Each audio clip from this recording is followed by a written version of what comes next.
What is really alarming oncologists is this sharp rise in cancer incidence among young people.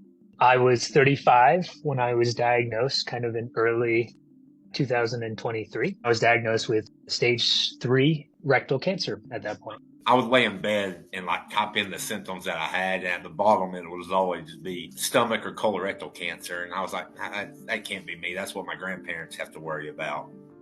When you look at the risk of being diagnosed with cancer at a young age, so between the age of 15 to 39, that risk has increased 40% from 1975 to now. It's mysterious, it's concerning, and it's something that the whole cancer community is trying to work out right now. Everyone's recognizing that this is really serious. I'm Mia DeGraaf, and I'm a health editor at Business Insider. Rates of cancer among young people are rising sharply worldwide, but particularly in certain countries that conform to what we would call a Western lifestyle. So that's places like the US, Canada, the UK, Australia, certain parts of Europe. These are all places that eat more ultra-processed food, things that are easy, cheap, and fast to get. Places where people are often driving everywhere or have poorer sleep schedules. So there are 14 cancers broadly that are increasing really rapidly among young people. Breast cancer, colorectal cancer, endometrial cancer, esophagus, bile duct,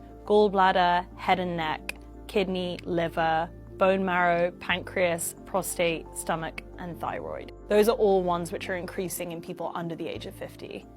The oncologists that I've spoken to who treat younger patients, the vast majority of patients they see actually seem like a picture of health when they come in. They might be marathon runners or lead incredibly healthy, active lives, but still have this cancer diagnosis that comes up. I've also spoken to a lot of young patients about how mind-boggling it is to get this kind of diagnosis at such a young age. I was an adamant CrossFit enthusiast, and I had spent a lot of my 30s kind of refocusing my diet on trying to be what we all kind of expect to be healthier. That coupled with my young age when I got a diagnosis that is something you're not supposed to worry about for decades, it was incredibly shocking.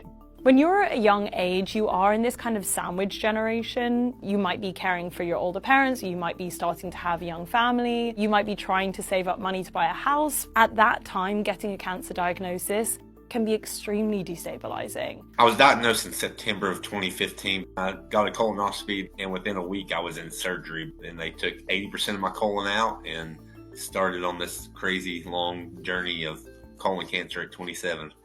A person born in 1990 has quadruple the risk of being diagnosed with colorectal cancer compared to a person born in 1950. By 2030, colorectal cancer is going to surpass breast cancer as the leading cause of cancer death among young people. The unfortunate thing about colorectal cancer in general is it really focuses on a part of our body that we as society have been conditioned to think of as embarrassing or things we don't want to talk about. People even in my town still don't associate colon cancer with young people. That's a huge kind of stigma I'm trying to break.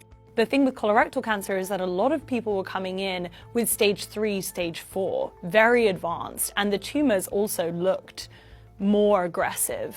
This was something, obviously, which was a huge conversation when Chadwick Boseman died. He died of colorectal cancer, and it was stage 3 or 4 by the time it was discovered. And that's something that we are really seeing in young people. In terms of what's causing the increased cancer rates among young people, there's many different factors that researchers are looking at. Screening has increased, and it has helped us to detect more cancers, for sure. But that sharp rise that we're seeing in young cancers, it just cannot be accounted for alone by screening.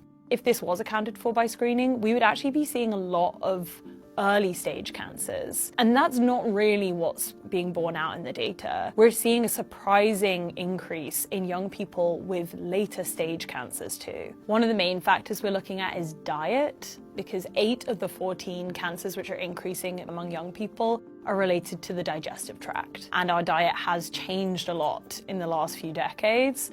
And we know that the diets that we largely eat now in the US and in other high-income countries is not very good for us. So that's more red meat, more sugar intake, more alcohol, low intake of water, food that is high in calorie, low in fiber. It can increase your risk of diabetes. That can affect how you control insulin. These are all things that are linked to cancer. So then you have inactivity. So if you're living a more sedentary lifestyle, perhaps you're not moving around as much, you're not burning as many calories, you don't have that regular movement which offsets inflammation in the body. Poor sleep is a really big factor, which if you speak to any oncologist, they will talk to you about sleep schedule. Very often people will be up sort of late into the night and then they'll wake up very early to go to work. Or you get a lot of night shift workers now, which you didn't have in, pre-1950. One of the factors which is part of the conversation when we're talking about young cancers is our environment.